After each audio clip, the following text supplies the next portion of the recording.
Welcome to Talking Tudors, James. How are you? I'm very well, thanks, Natalie. Thank you very much for having us. Yes, thank you for talking with me. So, we are going to be chatting about a wonderful exhibition that I actually had the pleasure of seeing recently. Really wonderful. And it's something Thank that you. you've curated. So, it's called CURES, Medicine in the Medieval World, and it's being held at Cambridge University Library. So, tell us a little bit about it and what the overall aims are. Well, I think it's fair to say that medieval medicine has a bad reputation.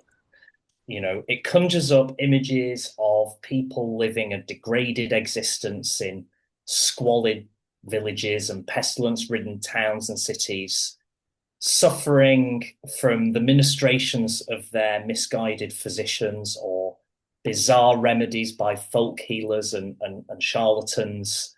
Um, in the popular mind, the medieval period is a time of superstition, blind trial and error, devastating mortality, not a great time to be alive. And what I hope people will see when they visit the exhibition instead are medieval people reading, writing, learning, thinking, attempting to understand how the human body works and diseases and what their causes were, formulating and trying out and sharing a frankly bewildering array of remedies and cures, and at certain levels at least, operating within international networks of knowledge and study.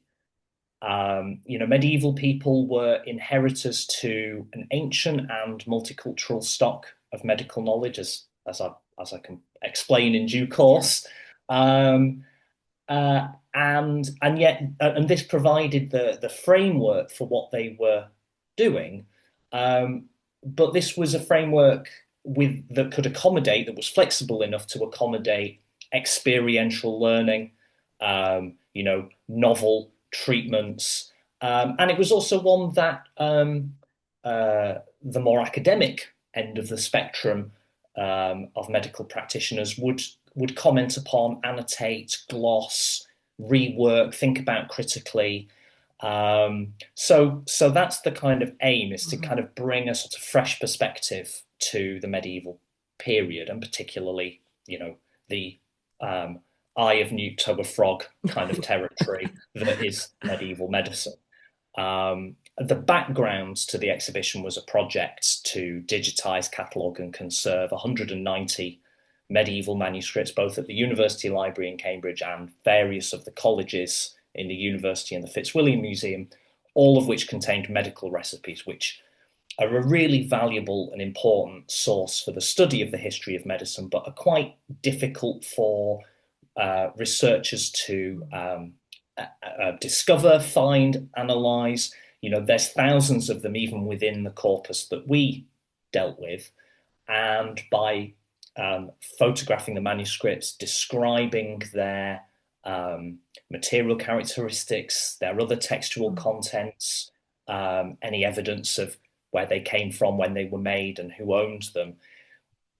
The project, I hope, has put recipes into their original material and intellectual contexts, and kind of opened up the books, not only for established historians of medicine and academic researchers, but those who are kind of up and coming and the new Yeah. generation, and hopefully will stimulate more interest in this subject, which I think is really fascinating. It absolutely is. And it's so wonderful that you're making it more accessible, especially when there are people researching from all over the world. So I think that is a really wonderful step. Of course, if our listeners and viewers have been immersed in the medieval and Tudor world for a little while, there are some terms that they would have heard of when it comes to thinking about medicine at this time. For example, physician or Sure. apothecary, surgeon. These terms often pop up. So, how do these roles actually differ, and who could practice medicine in these positions? Yeah, it's a good question. I think the first thing to say, in England at least, there was no formal or administrative structure for differentiating one kind of medical practitioner from another based on their specialisms or qualifications. But that said, there are, as you mentioned, and you mentioned a few different constituencies who are engaged in practicing medicine, and they kind of had their own territories, if you will. So physicians, these are probably the closest to what we nowadays would think of as the kind of proper doctor. Mhm. So they are those who are in command of the theoretical principles that underpinned medical treatment. I mean, the name physician comes from the Greek word physica, meaning nature, and fundamentally that means that the physician was supposed to be able to understand a person's interior workings. Not that because they could see it Mhm. necessarily, but because they had um, read and grasped the basic principles, the foundational principles laid down in the classical era and which had followed about humoral balance and the systems of the body and all of that sort of thing. They were the ones who could treat most effectively, it was thought, because they could justify what they were doing. So their judgment was based on this understanding, as I say, an examination of a patient's a condition, an assessment of their humoral balance. They could recognize disease and their different signs. Um, so they could, and not only that, but they knew what to do next and why. So this is a discipline that could be taught. Um, and increasingly, it was a learned Latinate discipline that was taught in the universities, particularly from the sort of 12th, 13th Mhm. centuries onwards. The surgeons are a rather different category. They, broadly speaking, learned by a kind of apprenticeship, I suppose you could say, at the shoulder of a more learned or more experienced surgeon practitioner. Um, they were concerned primarily with afflictions that had external causes, things like wounds, broken bones, scarring, bleeding, that kind of thing. But that said, the dividing line between them and the physicians was somewhat blurred because there were treatments that both of them thought they had, that the both groups thought they had a prerogative to treat. And indeed, in the 13th and early 14th centuries, what surgeons try to do is kind of establish their own learned status by writing things down and also writing things down in a way that imitated the scholastic style of the physicians. They too had an Mhm. understanding of how the body operated and so forth. They weren't just empirics, kind of trial and error, seeing if something worked, and if it didn't, oh well, whoops, the patient's died, won't do that next time, kind of thing. Um, Apothecaries, actually, I've been quite surprised in the course of the project. That is a term, or that is a group that we haven't really encountered with much frequency. The one exception, or a couple of exceptions, were some remedies written in French in a blank space at the back of a manuscript, which I might mention later, which says essentially, take at your apothecaries, prenez chez l'apothicaire, so rather than you having to go out and find your, various plant ingredients or animal parts or whatever, you could go to a shop and buy them ready made, as it Mhm. were. And I think that speaks to the kind of class of reader who owned and used that manuscript. But it's also important to emphasize that there's lots of other people engaged in Yes. medical practice in the medieval period, members who we might not actually think would be interested in this. So, for instance, members of the religious orders, there's evidence in the manuscripts that not only were they treating members of their own communities, but also lay people. There were also practitioners of the healing arts, the kind of empirics that I mentioned. These are sometimes called leeches or practitioners of leechcraft.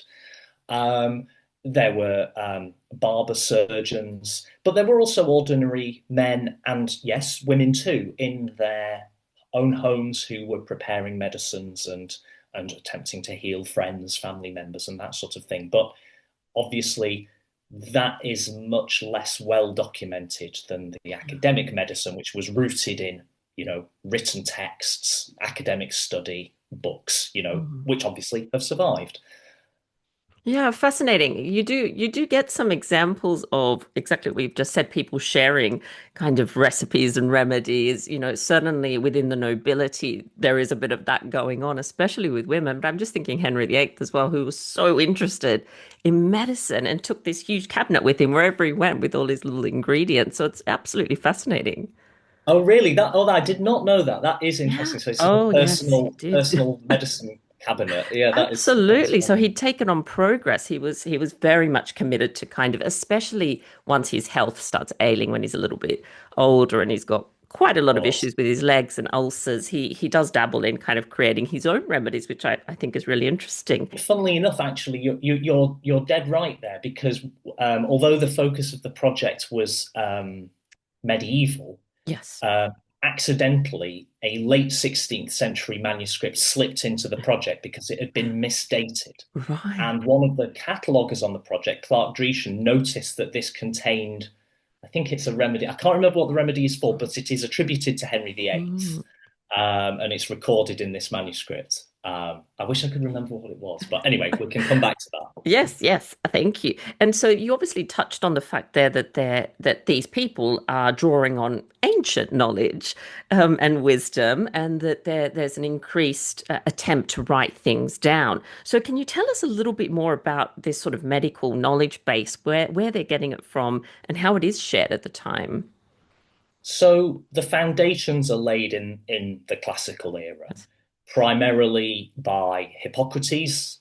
Well, I say Hippocrates, there's a kind of Hippocratic corpus, corpus of writings either by or associated with Hippocrates. So he's alive in the late 5th, early 4th century BC, and also Galen of Pergamon, who was born in 129 and dies around 216 AD. Galen, I think I'm right in saying, was the most prolific writer of the classical era, wrote books on all manner of different medical topics. Both of these authors or groups of authors wrote in Greek, and it's through intermediary translations, and in particular translations into Arabic in the 9th, 10th, 11th, 12th centuries, that these writings get not only transmitted to the medieval period, but also kind of reworked and systematized, put in a more kind of rational, logical order. If you've ever read any Galen in the original, it's a bit scattergun, I think it's fair to say. So writers like Avicenna, Averroes, Ali Abbas, and Rhazes and the like, they translated and reworked a lot of these texts into Arabic, and then these in turn were translated into Latin, particularly in centres in southern Italy, like Salerno, an important place for medical study in the 12th century, and also the Benedictine Abbey of Monte Cassino. And it's through that mechanism that most of these ancient writings reach medieval Europe. Though that's not to say that there weren't a couple of Galenic texts available through different ways. There certainly were.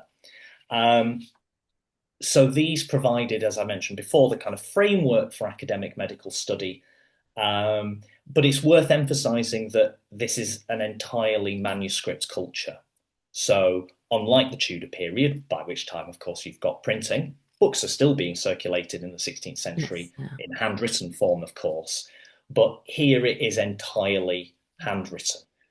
Probably most of the books that we have on display in the exhibition were copied by professional scribes, people, probably all men, whose job it was to sit down with a copy of a medical text of one form or another, some blank sheets of parchment and later paper, and copying it all out by hand. So this is a very laborious, slow, expensive process.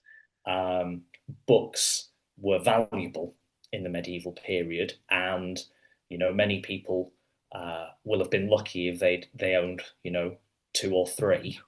And the nice thing about the project is that we have been able to delve into the lives of some of the people who owned books that are now on the shelves of old libraries in Cambridge and learn a little bit more about what they were doing and where they were studying. There is also evidence that uh, recipe books, compilations of a couple of hundred remedies, often written in vernacular languages like Middle English, the kind of language that Chaucer was writing in, that they are not only in circulation and being copied by people, but also were being copied commercially. So evidently, there's a commercial market in existence. People who can read and can afford to buy a little, kind of pocket guide to household medicine are buying these things. And, the early printers are businessmen. And what do they choose to print? They print the things that they know will sell. Yeah. And among them are books of remedies. So one item we have on display in the exhibition is a compilation published by somebody called Richard Banks. And he was a rather enterprising chap, I think I can say. He published this book of remedies called The Treasure of Poor Men, which the title gestures to an earlier compilation of remedies by someone called Petrus Hispanus called the Thesaurus Pauperum. It's just a literal translation, kind of poor man's treasure chest, if you will. And Banks bills this as his new book of medicines. But actually, what he is doing is repeating many of the remedies that we find in earlier handwritten compilations. At the same time, he publishes two other works in the same format and dimensions, a herbal, so a guide to different plants and their healing properties, and a uroscopic treatise, so how to recognize or diagnose disease on the basis of different colours of urine. And at the end of that uroscopic treatise, he says something along the lines of, well, now you know how to diagnose all of these different diseases, you'll want to know how to treat them. So you should buy my book of medicines, a bit of horizontal I like it. advertising. Um, Very cool. Love that. One of the things, James, that came through really clearly, I think, in the exhibition is that the line between what we would think of as sort of magic and medicine was extremely blurry. So, can you tell us about some of the items that might highlight this? yes, of course. In the Middle Ages, words had power: political, legal, liturgical, devotional, but yes, also healing power, it was thought. And very often in the manuscripts, we come across what we usually describe as charms.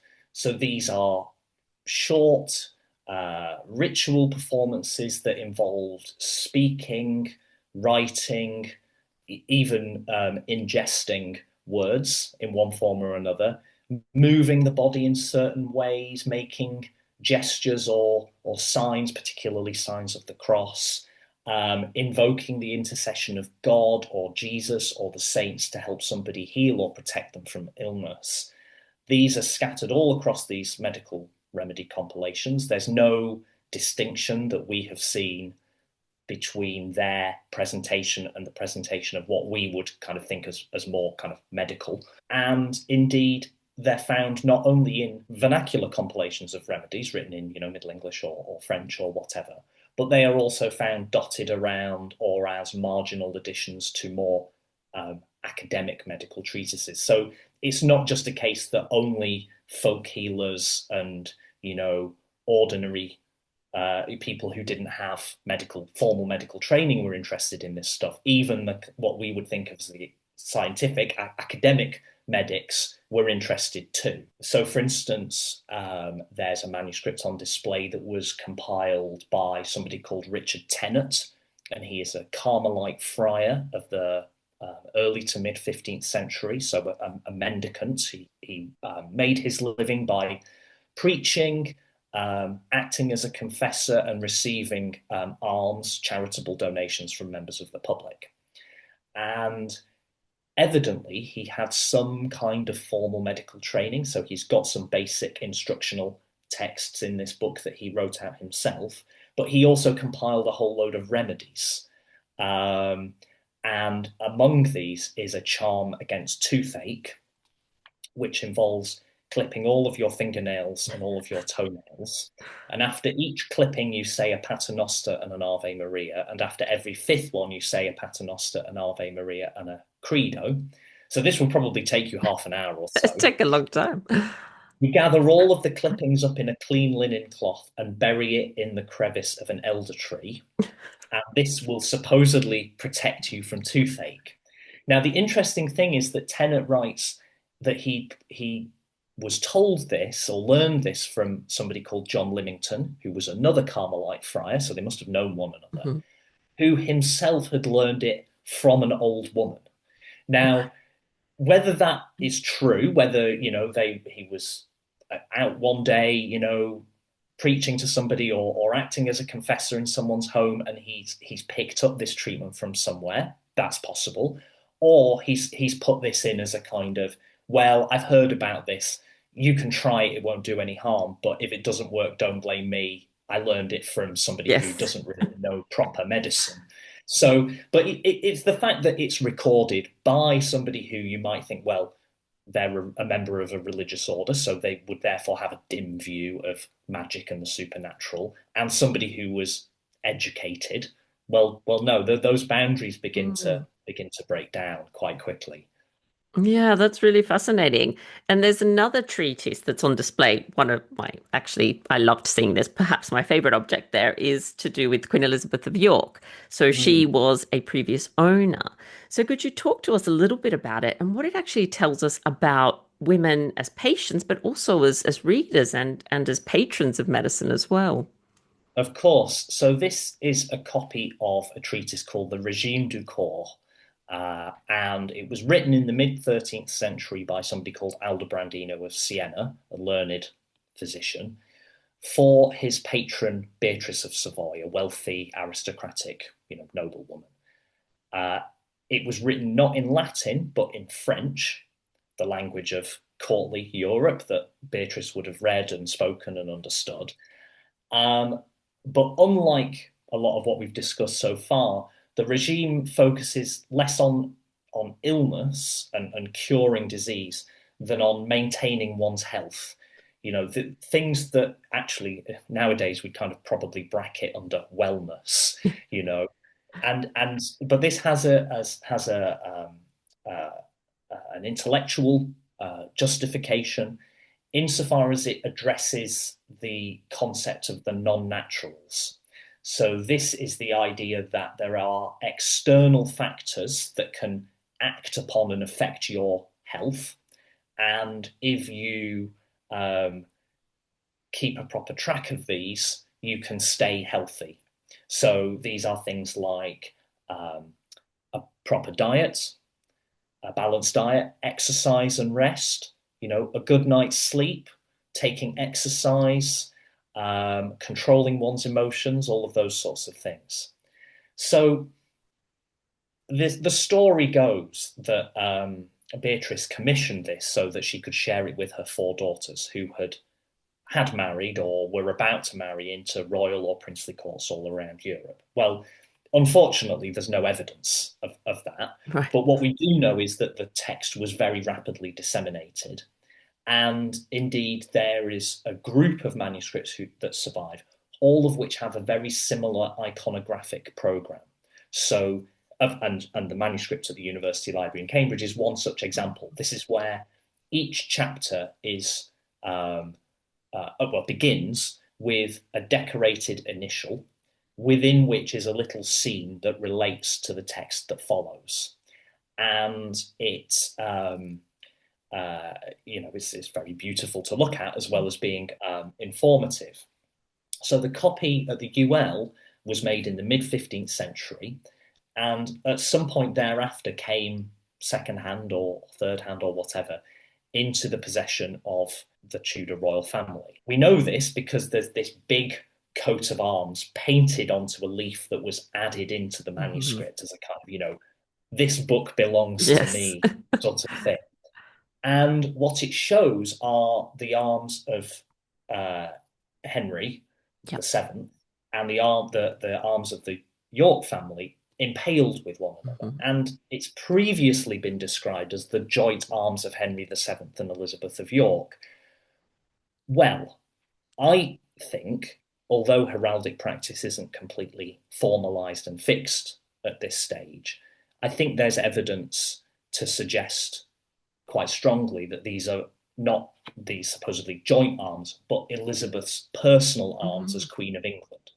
So if you look at the tomb in which they're both buried in Westminster Abbey in London, we see at the top Henry's arms and beneath it these supposedly joint arms. Well, if they're joint arms, why would you have both of them on this Yeah, tomb? I yeah, think much more likely is that this is an emblem of Elizabeth's arms as Queen of England.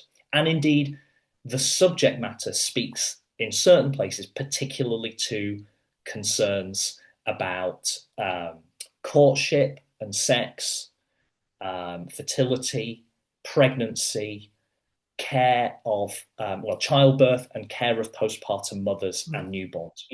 Just the sorts of things that keep royal and aristocratic families awake at night. You want to keep the yeah. dynasty going, and of course we know all what problems the Tudors had in that Mhm. regard. So it's a very interesting manuscript for what it says about how women of a certain class were reading medicine, the time and resources and energy that were being devoted to maintaining their health. There's a whole section in the book Mhm. that deals with all sorts of different foods, their properties, who should avoid eating them, and the humoral basis for that, and so forth. Don't eat too much of one thing because if you're melancholy, if you've got too much black Yes. bile in your system, it will make you ill, that kind of thing. So clearly a lot of thought is being, in theory at least, being put into the kind of maintenance of someone's health, all the better for the continuation of the family line. So intriguing. Is that one of the ones that have been digitized? I can't quite remember. It has indeed. It's been digitized in full. If you want to find it, it's on the Cambridge Digital Library. If you just search for Regime du Corps, so regime like regime, Yep. and DUCORPS, the class mark is also II.5.11. You can put that in as well. Hmm. And so you can see the whole thing. Yes. And it's accompanied by an introduction by a researcher who has published a book on the regime du corps, somebody called Jennifer Borland, and it's also accompanied by a detailed description of all of the decoration that it contains.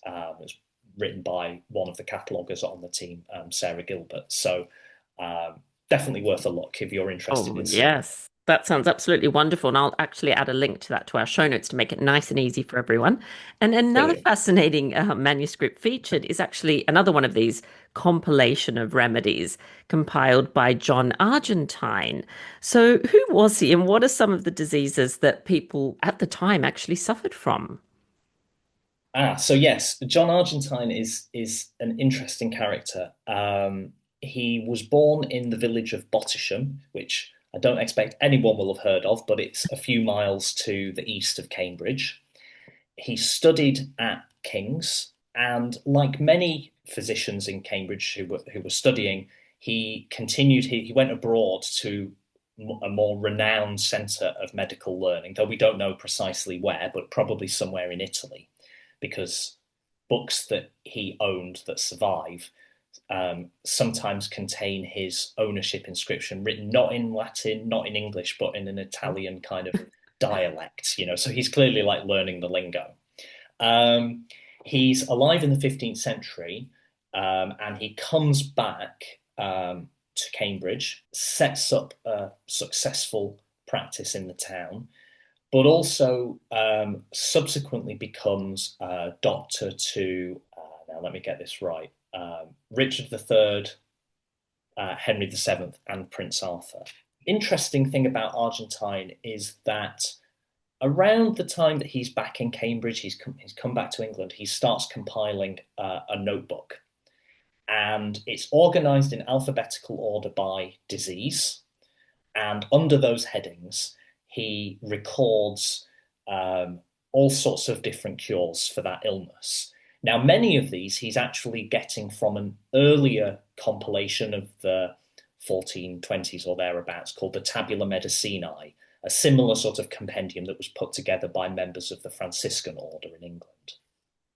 And to that, Argentine adds remedies that he's been told about, remedies that he's seen being used, or ones that he's devised himself, which he calls experimenta. That doesn't mean like an experiment in a kind of modern scientific sense, but an experience. Hmm. So something that he has witnessed or that he knows or thinks he knows work. So, for instance, there's a recipe for a restorative, a kind of thing that's meant to sort of, make you healthier, make you stronger, that he records seeing one of his teachers, William Audew, using on a rector near Cambridge, a cleric, whom all were saying could not be cured. Right. And what Audew does is take an old cockerel and place it in a distillatory, a kind of alchemical flask, cooks it up, and then makes the cleric drink well of that water. I mean, basically, it's chicken soup by the sounds of it. Yes. And, the recovery of health began within 3 days. And according to Argentine, he lived for many years thereafter. So, that's one example of what's going on. The opening that we have on display at the moment is a bit more grisly. It is a cure that Argentine formulated himself and which he apparently used successfully in Cambridge in 1474, he writes, on a man who had a case of gonorrhea and Right. had been suffering major discharges for more than a year, Mm, which is a bit pleasant. yucky. Pleasant, yes. So I want to hear about some of your favorite cures, James, because there were so Mm, many interesting ones when I was walking around, some very gruesome and grisly. What are your I'm afraid favorites? so. I will, the pleasure of the Curious Cures project was reading the Curious Cures. Yeah. And, I wanted very much to share that experience with exhibition visitors. But, as you'll have seen, and if you go on the digital library to have a look at some of these manuscripts, they're difficult to read, even for specialists. We were having difficulty in certain instances about how to interpret a particular word or whatever. The handwriting is unusual and sometimes it's pretty scruffy. What they say about doctors and their handwriting. Exactly. They're written in unfamiliar languages, so Latin, Middle English, French. They have abbreviations, so scribes would contract words to make the process of copying things quicker and also to fit more text on the page. And there are also technical terms thrown in there as well. So you need to know the kind of medical theory, as it were, the medical terms that would be being used in order to recognize that a certain combinations of letters and a special mark would mean a certain word. So many of the items in the exhibition are accompanied by not one, but two labels. Mhm. The second of which provides a translation of the recipe shown on the opening display. The idea is that then people who are visiting can read the words, see the writer's hand before their eyes, step into their world and into their mind, even if just for a brief moment. So we've picked a variety of remedies to kind of catch people's eye. One of the ideas I'd had in the planning was to have a sort of like a little human figure who was suffering from various different illnesses that affected all parts of their body.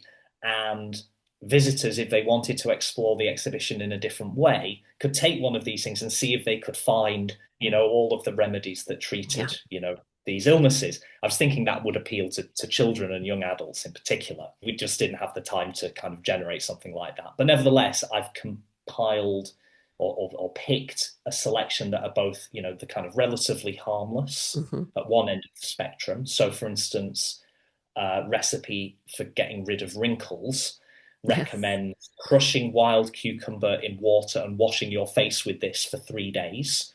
And it concludes by saying, Mirum est, it's marvelous. I mean, people still use cucumbers They in do. facial Absolutely. treatment. Yeah. And so, some of these I wanted that kind of flash of recognition, Hmm. like, oh, Yeah. that's not too different from what some people do nowadays. And then at the other end of the spectrum, of course, I've got the weird and the wonderful. So, for instance, there is a cure for infertility, which recommends getting 3 or 4 weasel testicles and a quantity of young mouse ear, which is a kind of plant, burning them, and then taking the ashes that result and mixing them with liquid, the kind of juice of more of this particular plant. And then what you do is you kind of make them into little hazelnut-sized pills, and it says to place them in the private parts of the woman so deeply that they touch the uterus. Oh gosh. There they are, yes, there they are left for 3 days, during which she should abstain from having sexual intercourse. After that, she can have sex and she will conceive very shortly thereafter. Now, that sounds completely weird. Why on earth would you think that that was effective? Well, you have to put yourself in the shoes of medieval people. They lived in a world that was divinely created, divinely organized, where everything had been placed there for the benefit of man, Yeah. whether it's plants, animals, even, the rocks and minerals under our feet. So it's entirely logical that a plant whose leaves are shaped like a particular organ Hmm. might have benefits for that, or a part of an animal might have curative properties for a corresponding part of the human body. Now, particularly for treatments for infertility, we find that the animals, the unfortunate animals who've been Poor chosen animals. for these cures are all or often prolific breeders: weasels, Uh-huh. rabbits, hares. So there's this idea that the kind of sympathetic medical theory that this will sort of transmit to a benefit for the human body. So even in the weird and wacky stuff, there's a guiding principle of Mm. sorts. That's really interesting. I actually haven't thought about that. That makes so much sense, doesn't it? Much more sense than just kind of looking at it and thinking, why on earth? It Uh, makes you grateful for the benefits of 21st century medicine, I have to oh say. my People goodness. people occasionally Absolutely. say, "Would you like to travel back in time to the medieval period?" And I think, not really. No, Not really. I'd like to observe. I always say that. I'd like to observe, but I don't want to be part of it. I don't want to interact. Yes, Just a that's a fly good on a wall distinction. and Yeah. then straight back. So interesting. There is actually also a portrait on display. Mm. I think I'm not sure how to pronounce his surname, but it's Thomas. Is it Daneman? Or how do you Denman. Denman? Yeah. Yeah, yeah. So So, can you tell so us about who he was? And because I believe he served Henry VII and Margaret Beaufort as well. indeed, indeed. So, this is a portrait that's on loan to us from the Master's Lodge at Peterhouse, one of the colleges in Cambridge. And Denman was the first physician, and actually still one of only two in the entire history of Peterhouse, the oldest of Cambridge's colleges, to have been elected master of the college. And he is shown with the two emblems of his medical learning. So in one hand, he's holding a book, and in the other, he's holding a urine flask. The portrait is posthumous. So Denman dies in 1500, 1501. The portrait is probably from the second half of the 16th century and was one of a series that was commissioned to commemorate masters of that period or a bit earlier. It also, when people were looking at it closely for the exhibition, appears to have been altered. So part of one of his sleeves, the line has changed. The shape of the urine flask has been altered. So it's been touched up or changed at some point. But it's still a very interesting kind of example about how a physician was represented and commemorated. We don't know a great deal about his life, but he was one of a sequence of Cambridge-educated physicians who served as royal doctors, and we have manuscripts in one case that kind of traces a line all the way from Henry VI all the way through to Henry VII. And indeed, if we'd got the space, we could have gone right through until Elizabeth I. Yes. But we had to draw the line somewhere. And Denman was rewarded for services to Henry VII and his mother, Lady Margaret Beaufort. And indeed, later in life, though he spent his entire career after he came to Cambridge at Peterhouse, he was also connected with an institution in London, kind of asylum for the insane.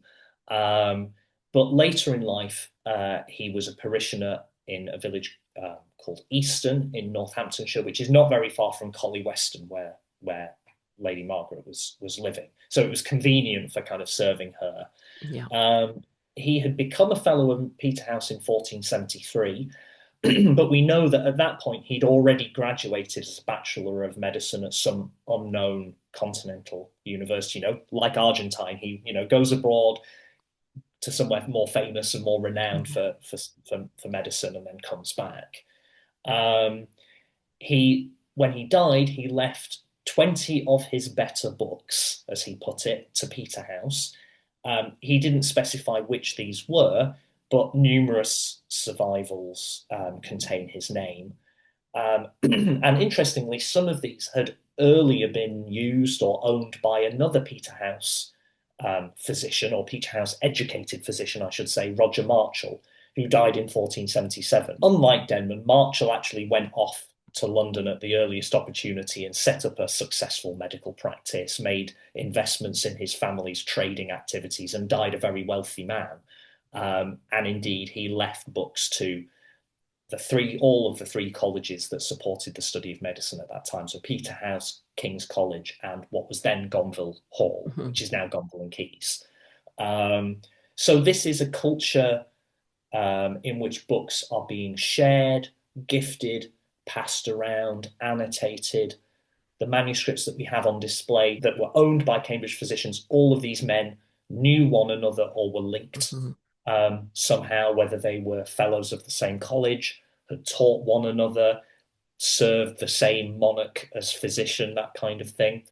And marginal though the study of medicine was in Cambridge at this time, very, very small proportion of students were studying medicine, which was moreover a higher faculty. So you had to have got a degree before you could go on to Right. study medicine.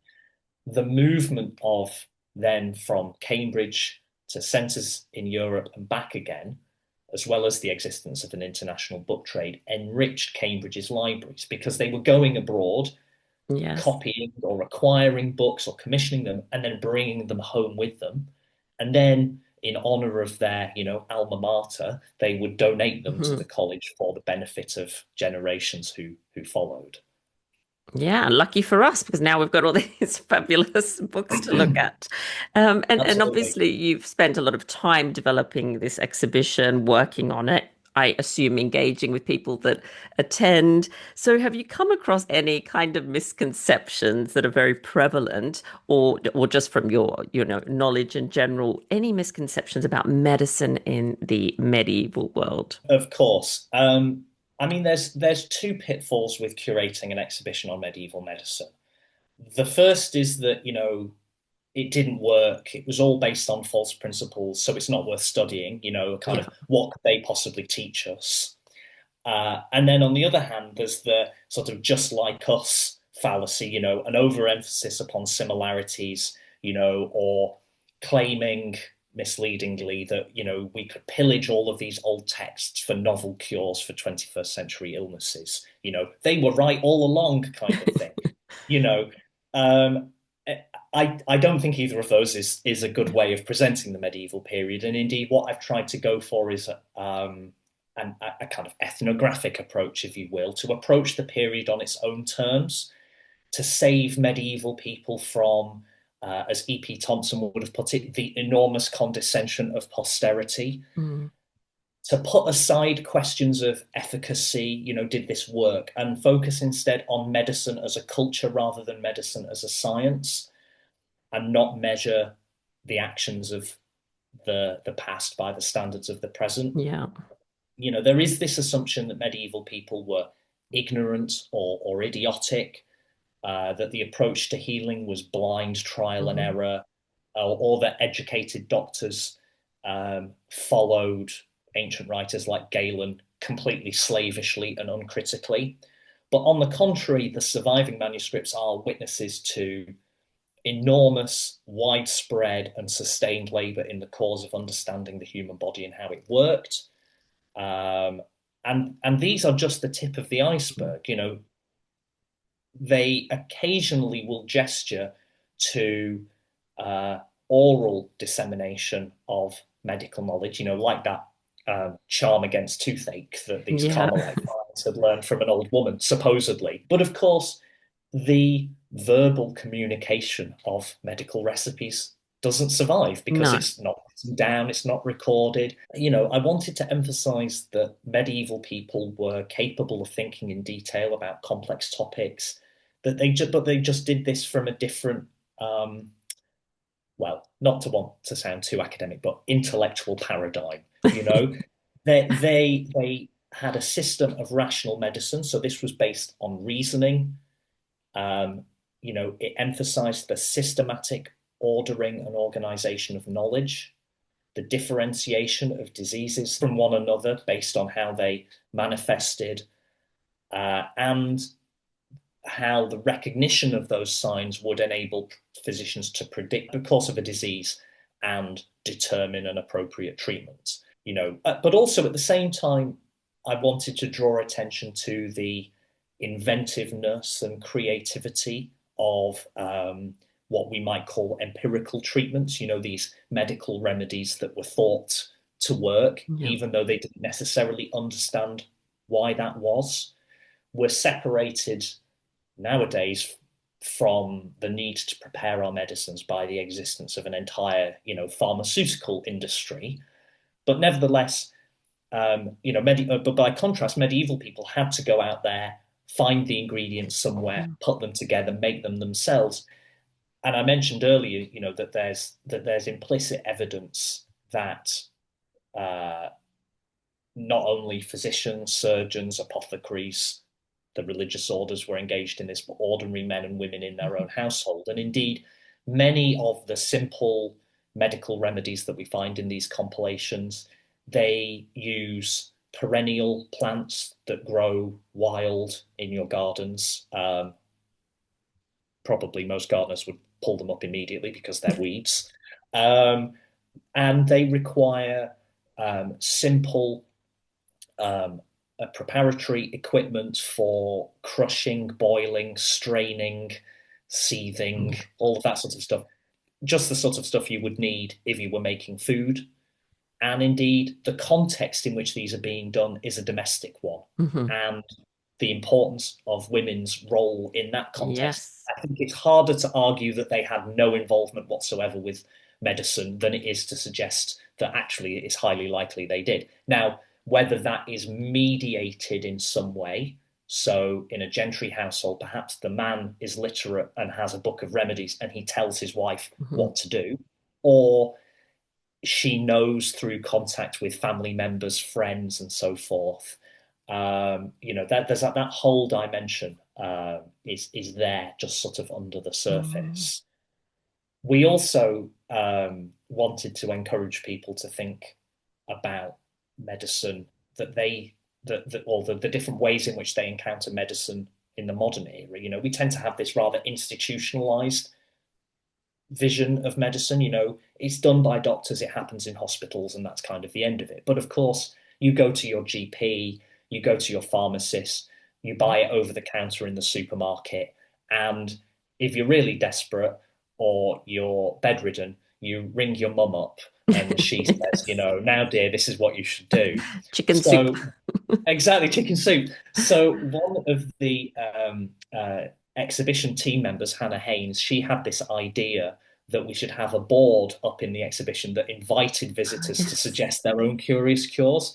So we've had lots of, remedies for colds and coughs and that kind of thing, hot water, honey, lemon, ginger, some combination thereof. Um, Alcohol of various kinds seems to be a kind of panacea that people recommend, whether it's grappa in Italy, plum brandy in Eastern Europe, Yes. or whiskey in Scotland, though I worry for people's livers. And unprompted, a lot of people who have submitted these recipes have said where they've got them from. And it's mothers, it's Yeah. grandmothers, it's Mm-hmm. aunties. It's very rarely dad, brother, uncle, grandfather, Yes. that kind of thing, which I think says an awful lot.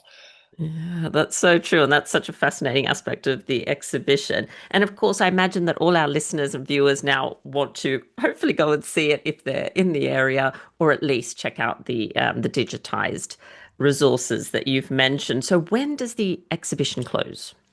It's open until the 6th of December 2025. Oh, So there's good. plenty of time to see it. All of the manuscripts that we covered in the project are now available to view on the digital library. And most of the exhibits that are on display currently are drawn from that group, although I threw a few extras in to help Yeah. contextualize or, show a different dimension. We don't currently have a digital surrogate for visiting the exhibition in Okay. person, but I'm looking at ways to kind of keep the Mhm. memory of the CURES exhibition alive and available. So watch this space. There might be Oh, something coming. wonderful. Well, if you come up with anything else, do let me know and I will share with the Talking Tutors Thank you. community. And there's one last question, James, that I have for you. You've already given us so many things to think about and look at, but I do ask all my guests for a Tudor takeaway. This can be a medieval takeaway, of course, and it is something for our listeners to go off and explore after this episode. So apart from all the amazing things you've told us, do you have a takeaway for us? I do. So I can strongly recommend, and it is more suited to the Tudor period Oh, than the medieval. There is a website hosted by something called the Early Modern Recipes Online Collective, ooh, and this is an international scholarly collaboration. I think based largely in the US, but it also involves the Wellcome Collection in London and the Royal College of Physicians, and it stimulates the idea is that it is stimulating and supporting research into recipe books of all kind, whether that's medical but also culinary, alchemical, craft based. They have a very active website, a list of current and past projects that have been led by its members, a really informative blog as well, where people who are doing research into these materials write a little essay about what they're up to or something interesting that they've found. Um, and I think from what I've said, I hope it's clear that it's really important to me that the exhibition helps people engage with yeah, medieval manuscripts on more than a sort of superficial or aesthetic level. I really, really wanted to enable visitors to engage with the text and read the words for themselves as well as understand the theory.